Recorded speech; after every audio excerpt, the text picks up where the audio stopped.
returning guest speaker. The announcements are going to be switched.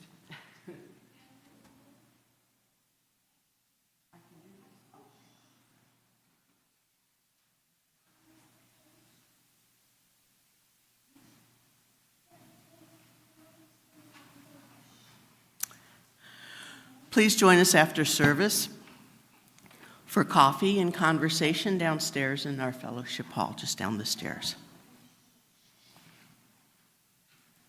Our call to worship this morning. Pastor David would prompt us to write about the theme and how that theme played a part in our individual facilitator's life. Sometimes fairly easy, sometimes not. Today's service is centered around LGBTQ++. Gee, I wonder what I'm going to talk about. Actually, it's more where to start. What can I share with you from my perspective that you may not have thought about? For those who do not know me, I am married to Pam. In 1988, we shared our first vows up on a small mountaintop with our dog and God as witnesses. Really, what more did you need? Other than it was not legally binding. About 20 years later, we had our union, not marriage, blessed by our ELCA minister in Colorado, after the board had to approve to allow the pastor to do a blessing. That was our second set of vows. Still not legal.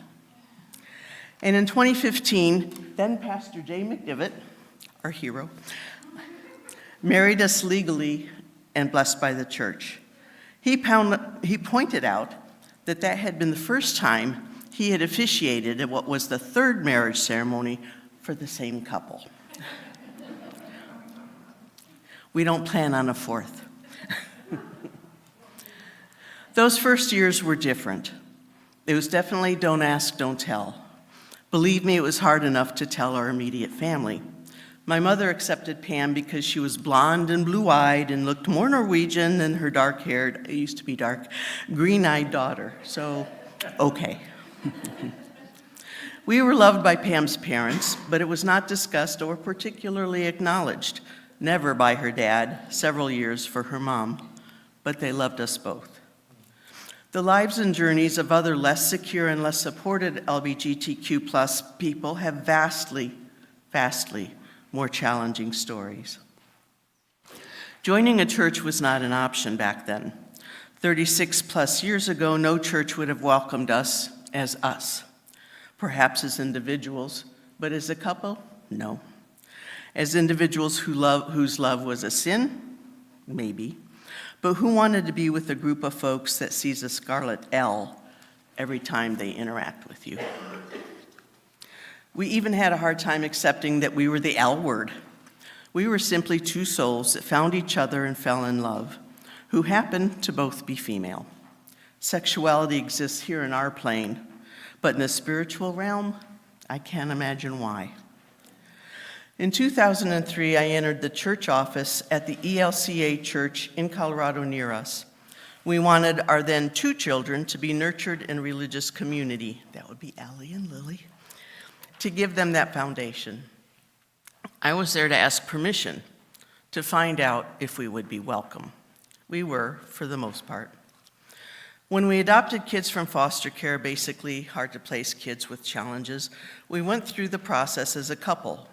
When the girls were in our home, their home, and we were waiting for our final court date for adoption, the county then told us that only one of us could adopt because we were not recognized as a family unit. That is the story. We had to explain this to our then 6-year-old Lily, who was sitting in her booster chair in the car after Pam officially adopted the girls, when she asked why only Mommy had talked to the judge and not Mom. I had to explain that only Mommy could adopt because the law didn't recognize Pam and me as a family unit. And from the mouth of a child, well, that's just stupid. We did make it through that maze with the help from other gay couples, a lesbian lawyer, and money. We are both now the 3 kids' legal parents. As parents, it never interfered with us getting the help and services needed for our kids. But don't ask, don't tell kind of went out the window for us, because asking kids over to the house without letting the other parents know our family structure seemed not such a good idea.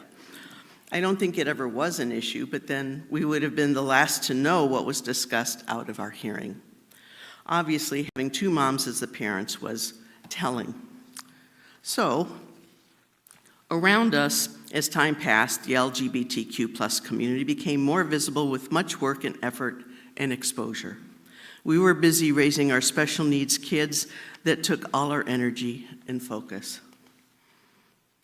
Today, thanks to the effort of that community and our allies, we can purchase our homes, be employed without too much negativity, get married, adopt kids without using hoops to jump through, to be legal advocates of our partners and spouses if they become unable to speak for themselves.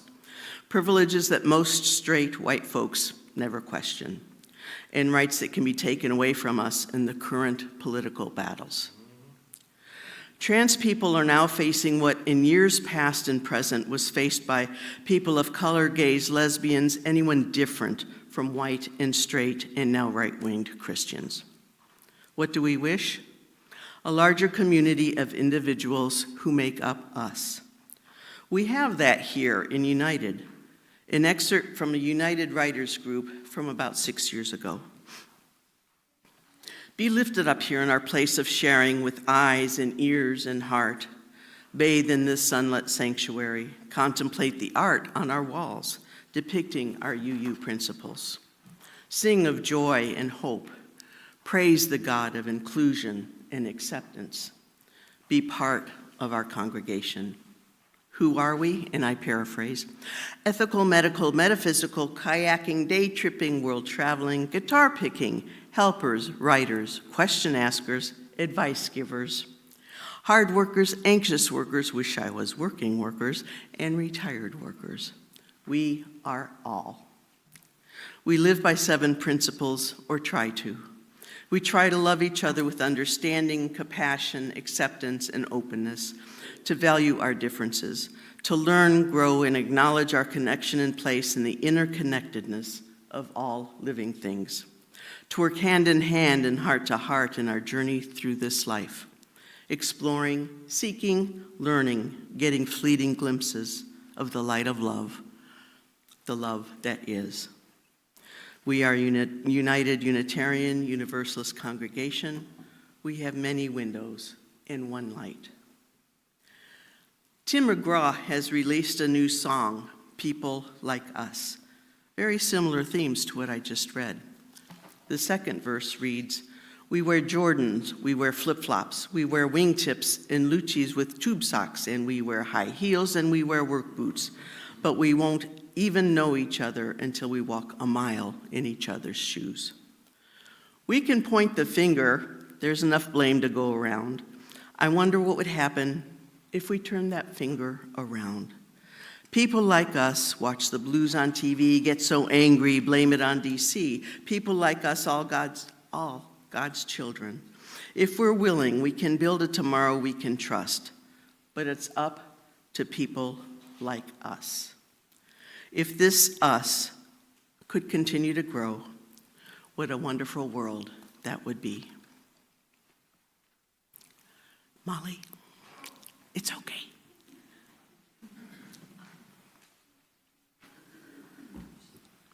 That was supposed to be on while I was talking. And now as Molly lights our chalice, let's all join together in the words on the wall.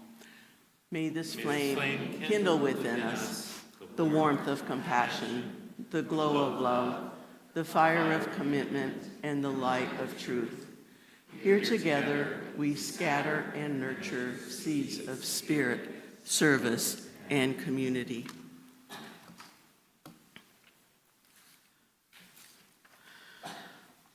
The next song we sing is entitled, Do You Hear, page 112. The lyrics are by religious educator Emily Thorne, a strong voice for world peace and the democratic process. Do you hear? Because if ever there was a time, this is the time to open up your heart and hear. This is the time to re-engage with what matters, what our faith calls us to do. This is the time to figure out what you will do to help resist hate and fear and discrimination and violence.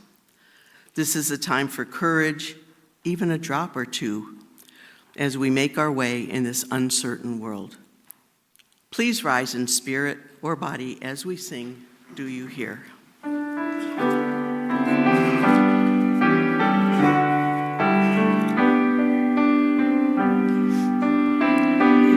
Oh, my friend, in the place where you stand, through the sky, through the land, do you hear, do you hear?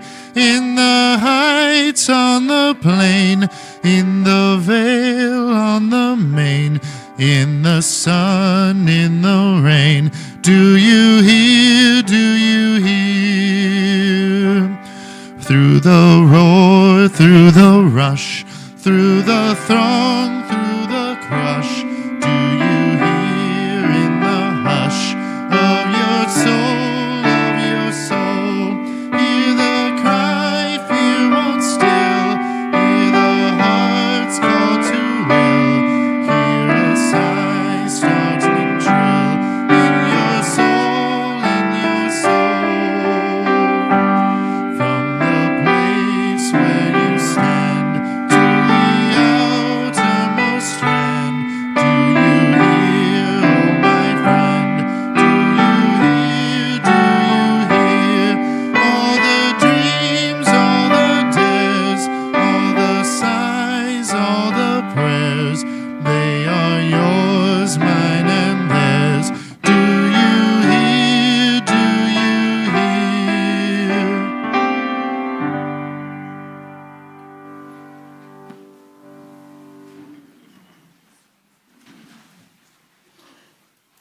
Every Sunday, we take a few moments to share with each other our joys, concerns, and sorrows. We do this by picking up a stone, which is the hardest part, I think. Which one do you want? State your concern, add the stone to the bowl of water, and ripples of your concerns, hopes, sorrows filter out to the congregation.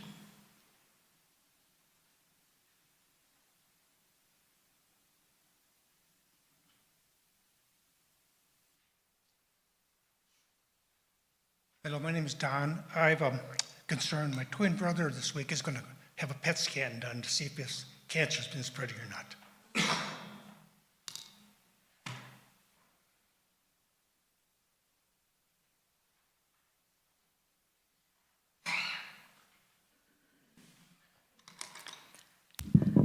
I'm Susan. I have two joys. The first one was that Paul and I had an auction item on Saturday. It was Dennis and Diane, and it was supposed to be a meal and, a barbecue actually, and then a bonfire outside. So, of course, you can imagine last night it absolutely poured with rain, but we had a wonderful time. We were inside. We had a great food and wonderful company. So thank you very much, Dennis and Diane. And then my other joy is that we opened up our sanctuary yesterday for is Waukesha Unlocked, and we were open from 10 until 2, and we were featuring the quilts that Marsha has made, and she had her books and all sorts of things out for people to see. We had an incredible amount of support from the congregation. In fact, there were 12 of us hanging out here, so we had quite a good time. We had 23 people go through, which was a little on the low side, but we did have one person who came who has expressed a real interest in coming back for a service, so that was really nice. And I do have some extra pamphlets outside if anybody wants to see the passport. We were listed on the passport because you get little stamps if you visit any of the churches, and then there are some coupons and things you're eligible for. And then there's the one that is for everything. And so if anybody's interested in going today, you can always pick up a pamphlet.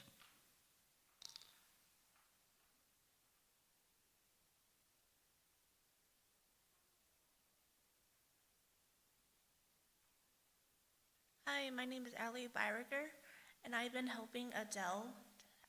Since she's had her shoulder surgery, I've been taking care and making her breakfast, lunch, and helping take care of her place while she's healing. And she is doing really good right now.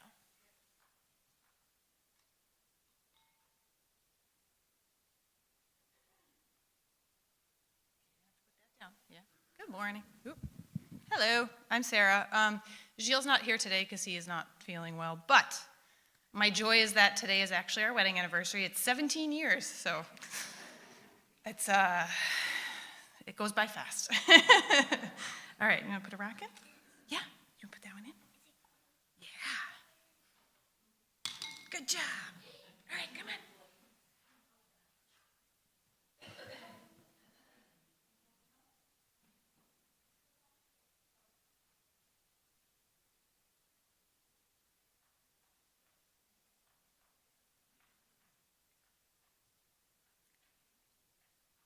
It is hard sometimes to pick the rock.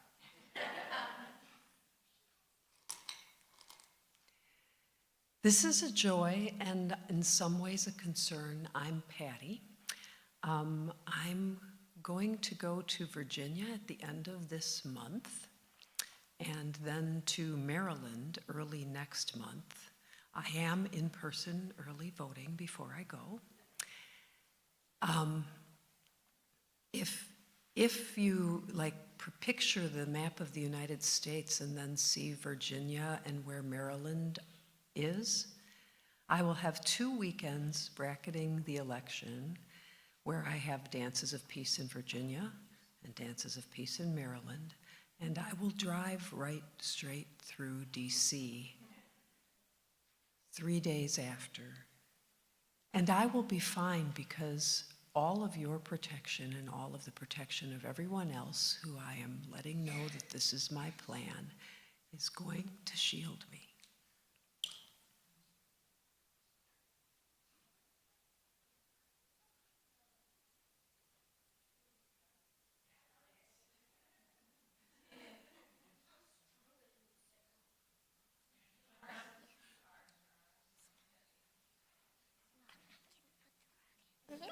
You don't get a lock.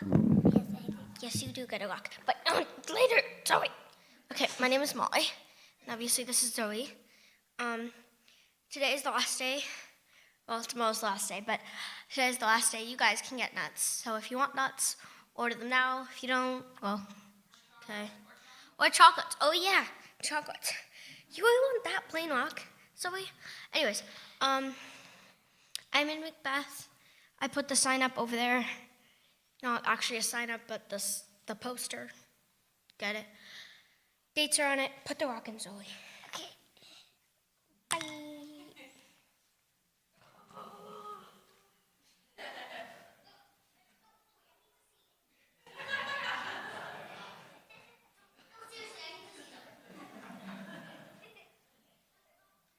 Hi, I'm Heidi.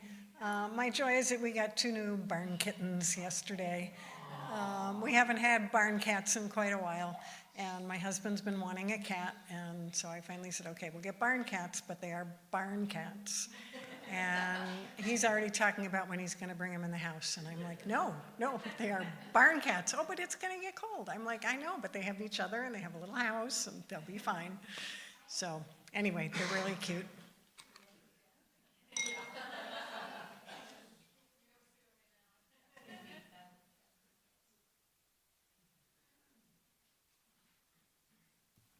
I think Molly was a little distracted.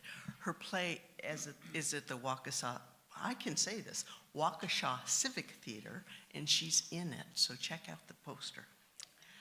Now I'm going to add one more stone for all those joys and sorrows left unspoken as we sing Walking with You.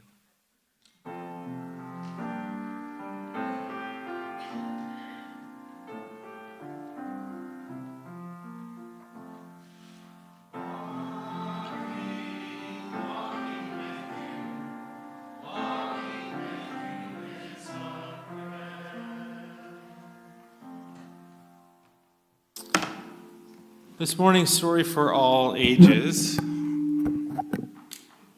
not usually that loud, is called Pride, the story of Harvey Milk and the rainbow flag.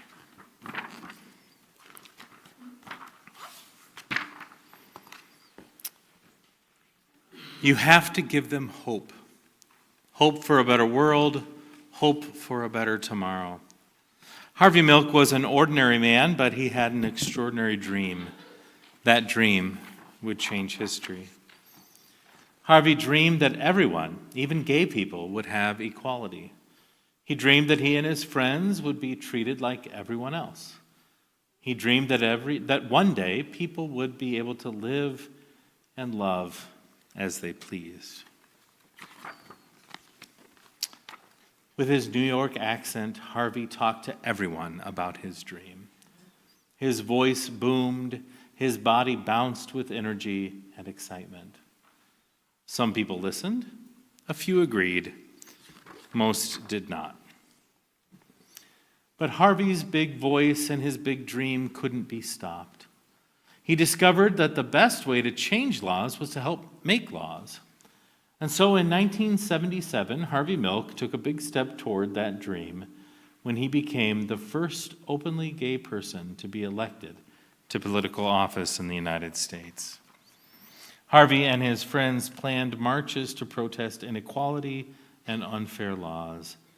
And just days before one of the marches, Harvey had an idea. A symbol, he thought. We need a symbol that shows who we are and how we feel. Something to carry during the march. Something to make people feel that they're part of a community. Something to give people hope. Something extraordinary. Harvey knew an artist who could help, Gilbert. Harvey asked, "Gilbert, we need a flag." Volunteers arrived to help Gilbert's design come to life. Together, they dipped fabric into large barrels filled with vivid, vibrant dyes.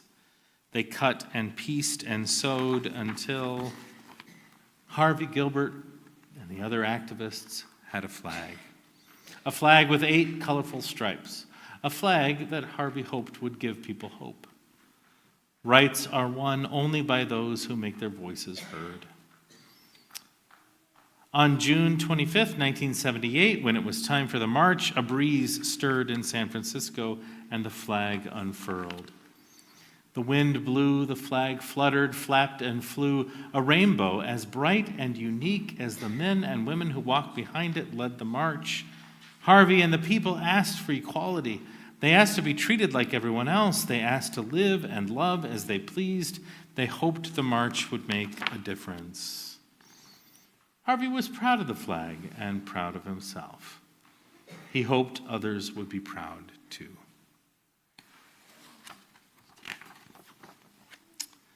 Five months later, on the morning of November 27, 1978, Harvey and the mayor of San Francisco, George Moscone, were assassinated. Their lives were taken by a man who did not think like Harvey, or feel like him, or love like him. The flag did not fly on that dark, sad night. Instead, thousands and thousands of people marched silently, carrying candles. The candlelight wove through the streets of San Francisco, up and down hills and around city buildings, a mile of glowing candlelight in honor of 2 lives lost. That could have been the end of Harvey's dream and the colorful flag, but it wasn't. More rainbow flags were created. Some of the colors changed. 8 stripes became 6 stripes, but the meaning of the flag did not change. It was a flag of equality. More and more people began to think of the flag as their flag, and they began to feel pride and hope. In 1994, Gilbert Baker designed another rainbow flag, this one larger than all the rest. Women and men side by side carried the flag, a proud mile-long rainbow flowing through New York City. The flag wove through the streets, up and down avenues and boulevards, and around city buildings. The people demanded equality. They demanded to be treated like everyone else. They demanded to live and love as they pleased. They were proud. They had hope. They would make a difference. More rainbow flags were made. Some printed on bumper stickers and T-shirts, others hoisted on lampposts in Chicago. One was hung in the Museum of Modern Art in New York City. Soon the rainbow flag was flying in other countries like Brazil and England and Israel, Russia, Singapore, and Turkey. The rainbow flag now unfurled on farms, in suburbs, and in cities. The flag flew proudly outside public buildings, hotels, shops, restaurants, even churches. Imagine that. And once on June 26th, 2015, the White House was awash in the colors of the rainbow flag.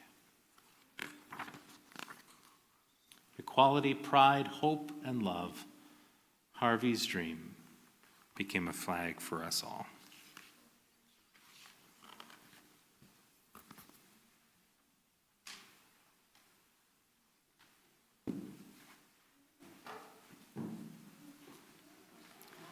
Let's sing the kids out.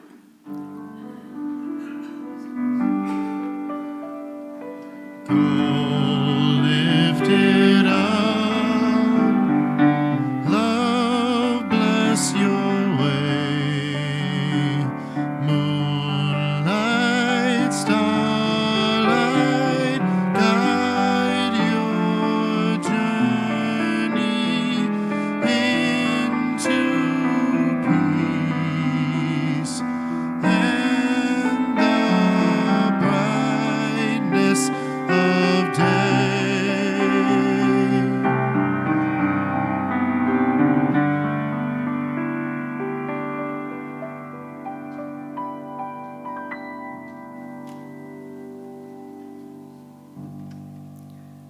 Each Sunday, we collect our offering.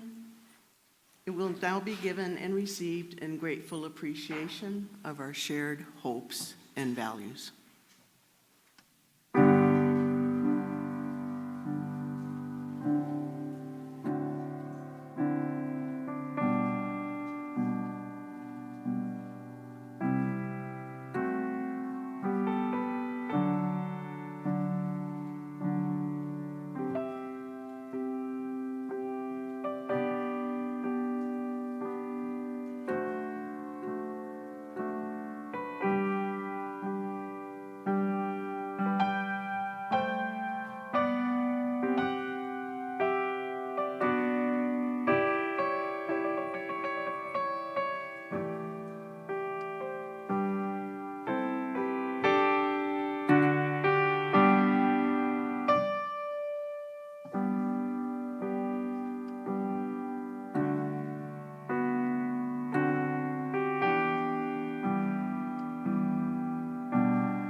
A reading from the book of Genesis.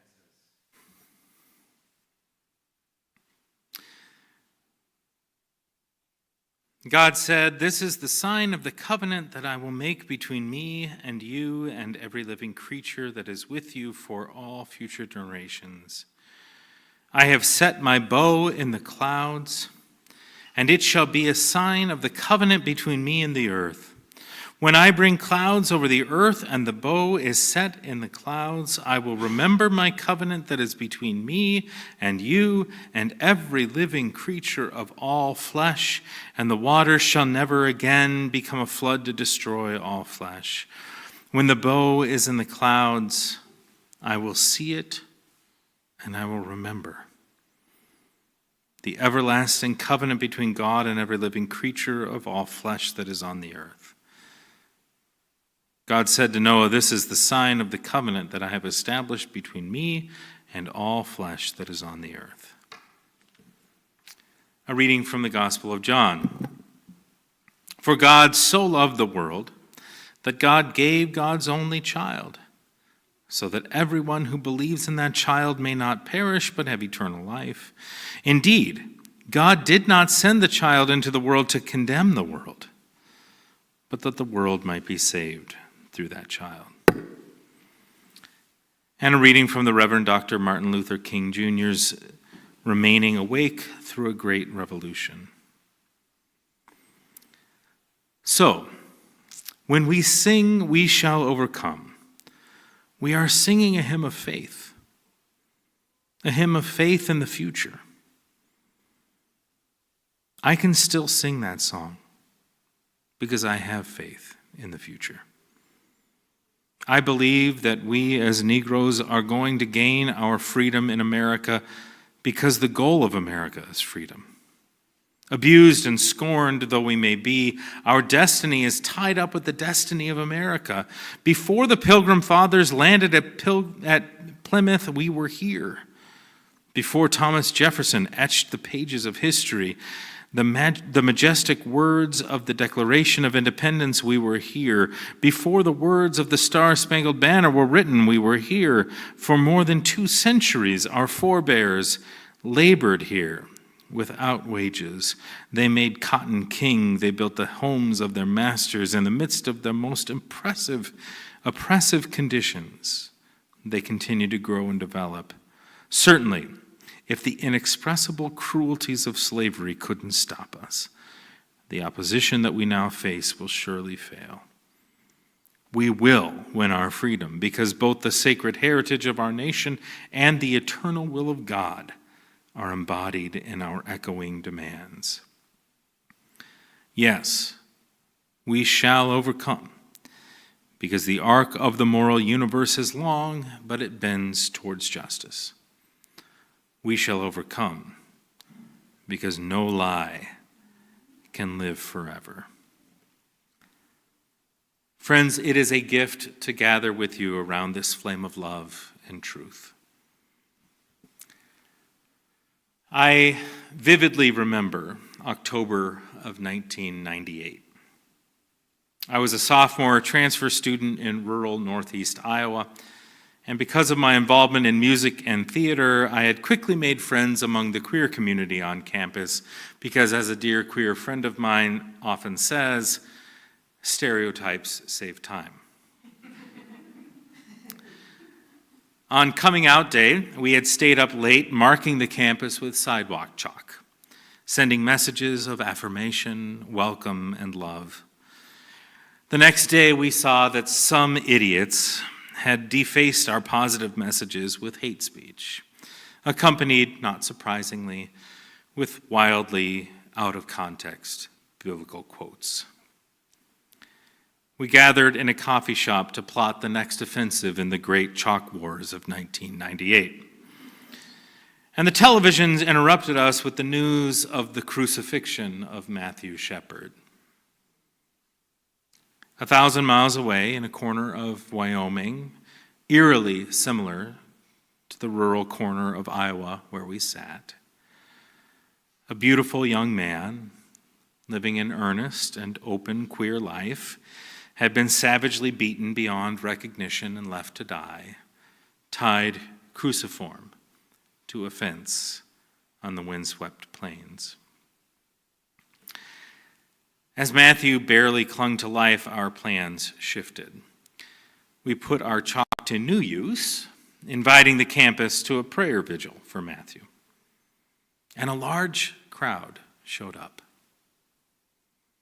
We prayed and wept and raged and drew not so veiled connections between the beating that Matthew had endured and the defacing of our coming out messages in the Great Chalk Wars.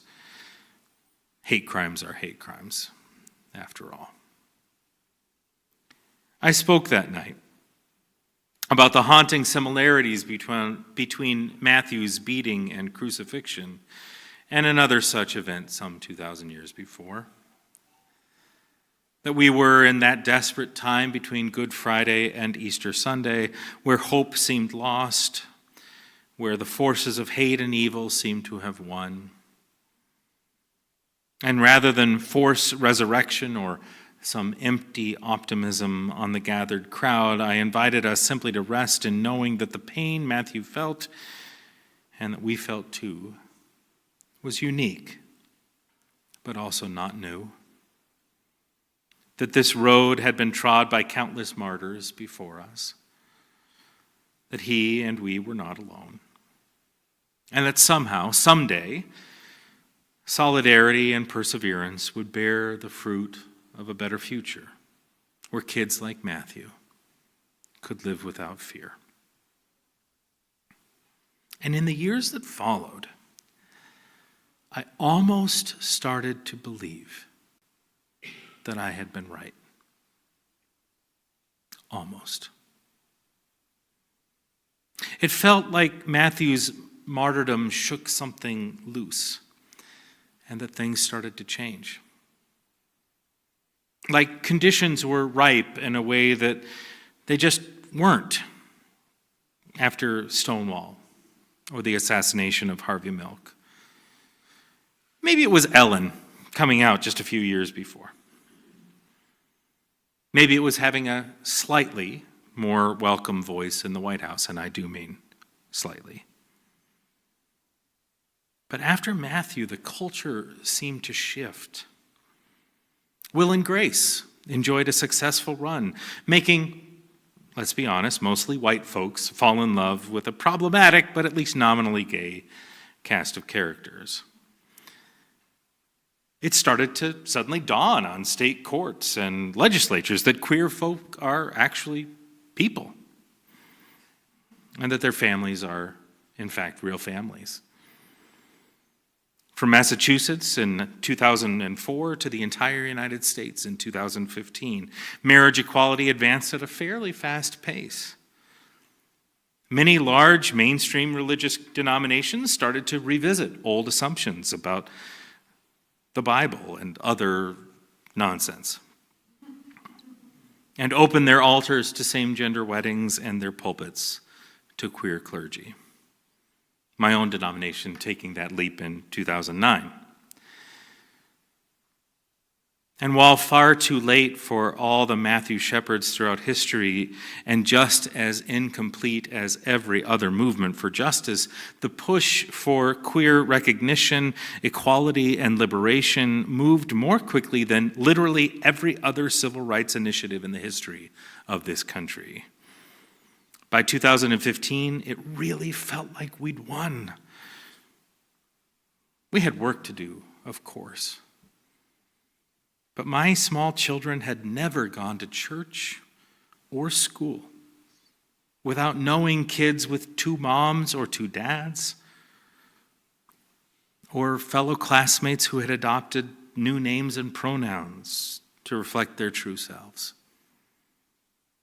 It felt like the promised land of full equality and inclusion, while still a ways off, to be sure, was at least in our sights. And then 2016 happened. What followed ushered in not just steps backwards in official policy, but more importantly, a shift in our culture. Hate speech that had at least become slightly taboo reared its ugly head and was given room to breathe and an official stamp of approval. Because part of the reason that we had made such progress so quickly is because so many of our family and friends had started coming out and having their lives being seen as fairly normal. School boards and state legislatures started trying to make it illegal to speak our truths, calling queer lives and families profane and pornographic. And so we were reminded that progress is not inevitable. It's a little like sewing a stitch. You move ahead and you circle back. You move ahead and you circle back. Forward, yes, but not always, not every day. As painful as this life has been in recent years for queer folk and the movement, and for everyone else, and we are not alone, everyone else that is the target of ancient but newly charged hatred, it can also inspire us to remember that while the rainbow arc of the moral universe does bend towards justice, it is very, very long. How long depends at least in part on us. But how? That brings me to the readings that I chose for today. Readings I'm sure rubbed at least some of you the wrong way.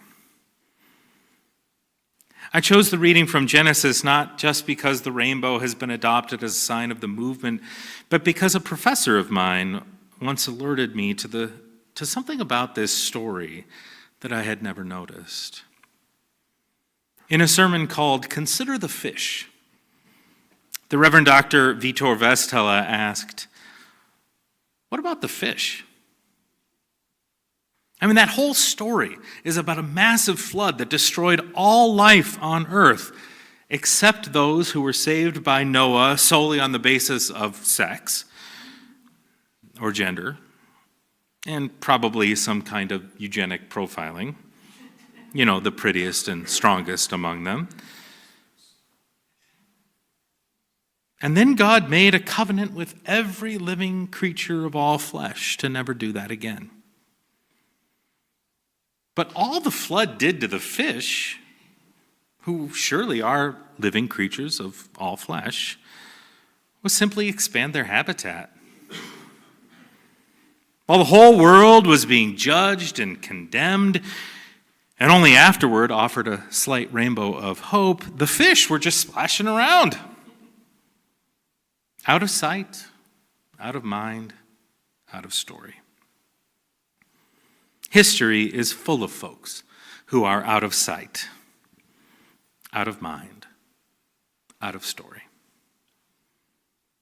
And while that is sad, to be sure, it can also be a gift. Because those who don't fit in remind us that fitting in is not synonymous with good or right. Dr. Vestela also often told a story about an old camp game where the campers were divided into two groups, wizards and warriors, and sent to different ends of a field to do battle according to some silly batch of rules. The kids were sorted and sent to their respective ends, but one girl remained in the middle. And the counselor asked, you have to go to where you belong. Are you a wizard or a warrior? And the girl simply responded, but I'm a mermaid. God bless the mermaids, who even more than just boring old fish don't fit the schema, for theirs is the kingdom of heaven. For while the fish and the mermaids splash gaily about on the edges of the story of the flood, the world goes to hell and back. Back with a promise that this story of condemnation and judgment is really a stupid story. And the divine rainbow arc of history has better things in mind. Things the fish and mermaids knew all along, that judgment isn't even for the birds, as the saying goes. Judgment doesn't work for anyone. Which leads me to the reading from John. Trust me, I know, this one is super popular. and very problematic, plastered as it is on poster board at football games, but only in part. You see, John 3:16 is shockingly followed immediately by John 3:17, where Jesus says that not only does God love the whole world, yes, love the whole world, but also that God's way of showing that love is to not condemn. To enter the world as a child whose mission had nothing to do with condemnation or judgment, only love. And in and through that love, there is salvation. But let me be clear. The word for salvation here is not about being bad and then being made good. It's not about moral transformation at all. The word shares its root with the word for salve, as in neosporin, or aloe vera, as in healing. Whatever God is doing, it is not condemnation or judgment. It's about healing with love. So the point is this. I fully believe that the rainbow arc of the universe bends towards liberty and justice for all, to borrow a phrase. I fully believe that whatever we mean by God, we mean wholeness and healing. And I fully believe that literally no one has ever been healed or made whole by being condemned or judged, or by condemning others. As the Reverend Dr. Martin Luther King Jr. also said, hate cannot drive out hate. Only love can do that. This does not, of course, absolve us of the responsibility to make ethical decisions and call things what they are. When a law is unjust and hateful, we call it unjust and hateful. When the local school board makes becoming welcoming a fireable offense, we drape ourselves in rainbows and show up to call them out. But we also learn from the fish, the mermaids, and, if you're able and willing, from Jesus, to step outside the dumb old story of judgment and condemnation and just rejoice in being loved and loving in return. That really is all we've ever wanted. To be free to love and to be loved. Nothing is more healing and transformative than being told that you are beloved,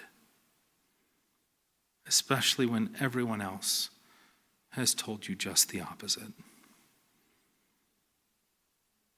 Not long after St. Matthew was crucified, I went to a conference in DeKalb, Illinois, of all places, where a few thousand people gathered from several different Christian denominations to network, educate, share resources, and support each other on what we all believed would be the long road to convincing others that our various communities should celebrate their queer members and leaders. It was a glorious week. Despite being protested, of course, by the wackos from the Westboro Baptist Church. I mean, have you really lived if you've never been protested by those guys? The sending hymn at closing worship was Blessed Assurance. It's not my favorite hymn, to be sure. And yet I have never been more moved by a congregational hymn.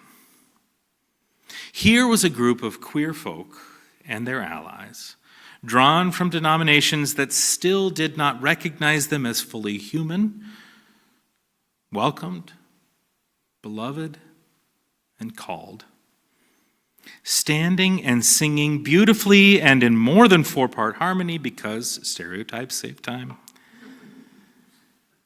Blessed assurance, Jesus is mine. This is my story. This is my song. praising my Savior all the day long. God damn all messages to the contrary. These folks knew they were loved. That was their story. And we were sticking to it. And that made all the difference. Folks, we have work to do to bend the rainbow arc of the moral universe towards justice. But that work begins and ends not in judgment and condemnation, even towards those who have nothing but hateful things to say about us and the people we love. Rather, that work begins and ends in the boundary-breaking work of love. Loving ourselves, loving our loved ones, and yes, loving even our enemies. Because if God is anything at all, God is love.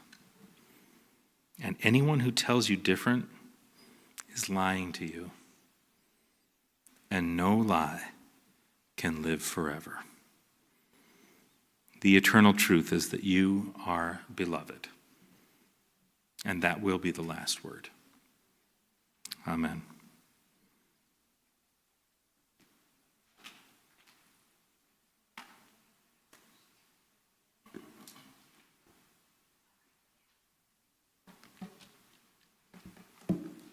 Almost the last word.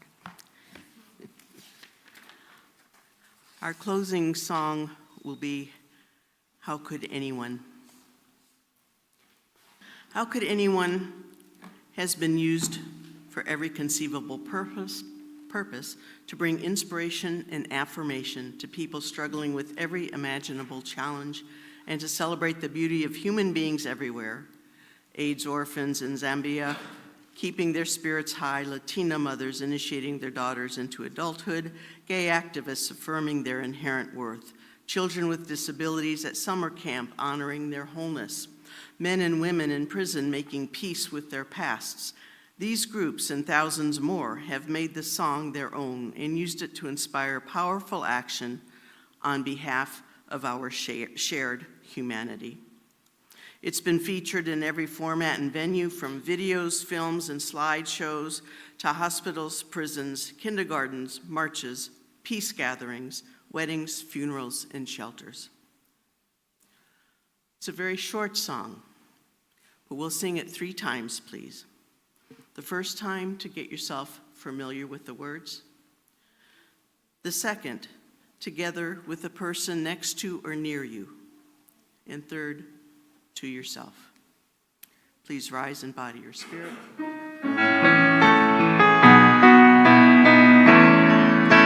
How could anyone ever tell you were anything less than beautiful? How could anyone ever tell you were less than whole? How could anyone fail to notice that your loving is a miracle? How deeply you're connected to my soul. How could anyone ever tell you were anything less than beautiful? How could anyone ever tell you were less than whole? How could anyone fail to notice that your loving is a miracle? How deeply you're connected to my soul. How could anyone ever tell you were anything less than beautiful? How could anyone ever tell you were less than whole? How could anyone fail to notice loving is a miracle? You're connected to my soul.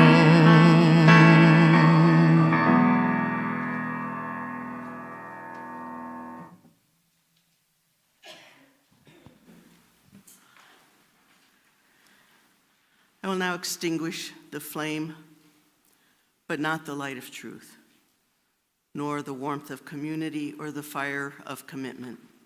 These we carry in our hearts until we are together again.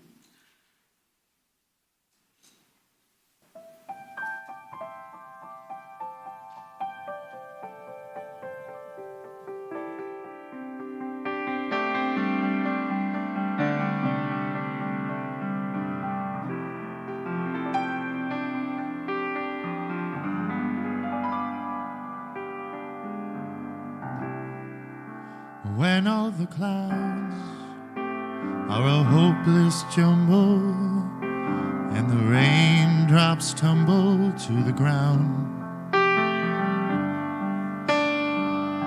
heaven opens a magic lane.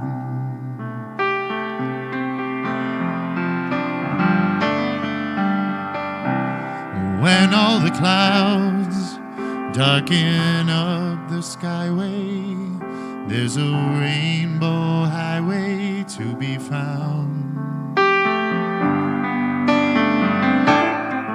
leading from your window pane to a place behind the sun, just a step beyond the rain.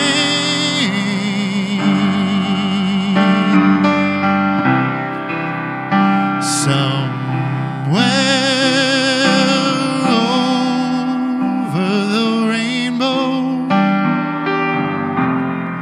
way up high,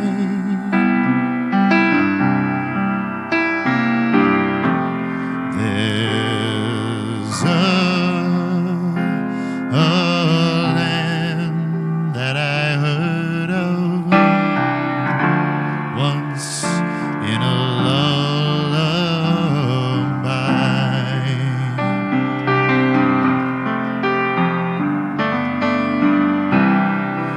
Somewhere over the rainbow, skies are blue, and the dreams that you dare to dream really do come true. Someday I'll wish upon a star and wake up where the clouds are far behind me,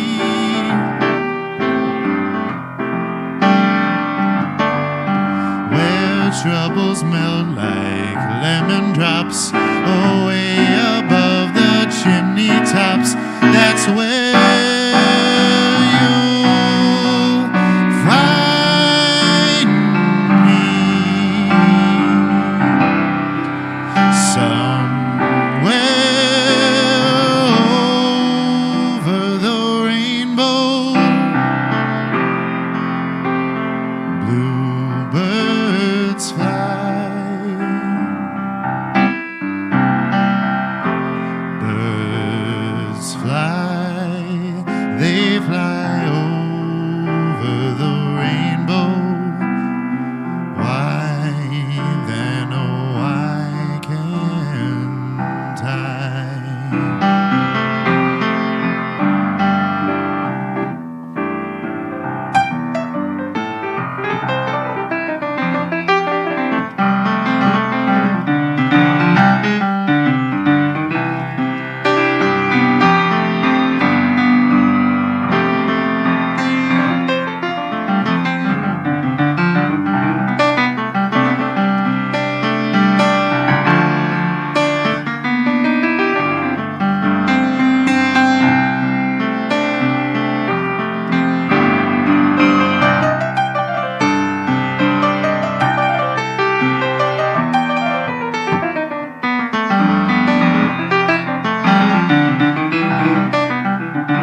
like lemon drops away above the chimney tops. That's where you'll find me, oh, somewhere over the rainbow. Bluebirds fly,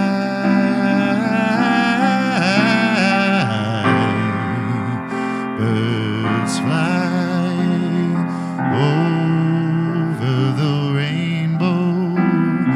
Why then, oh, why can't I?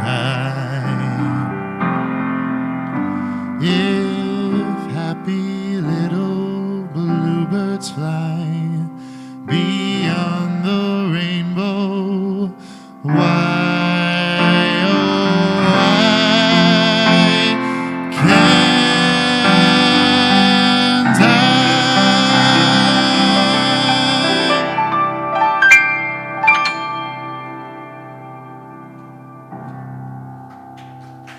Thanks.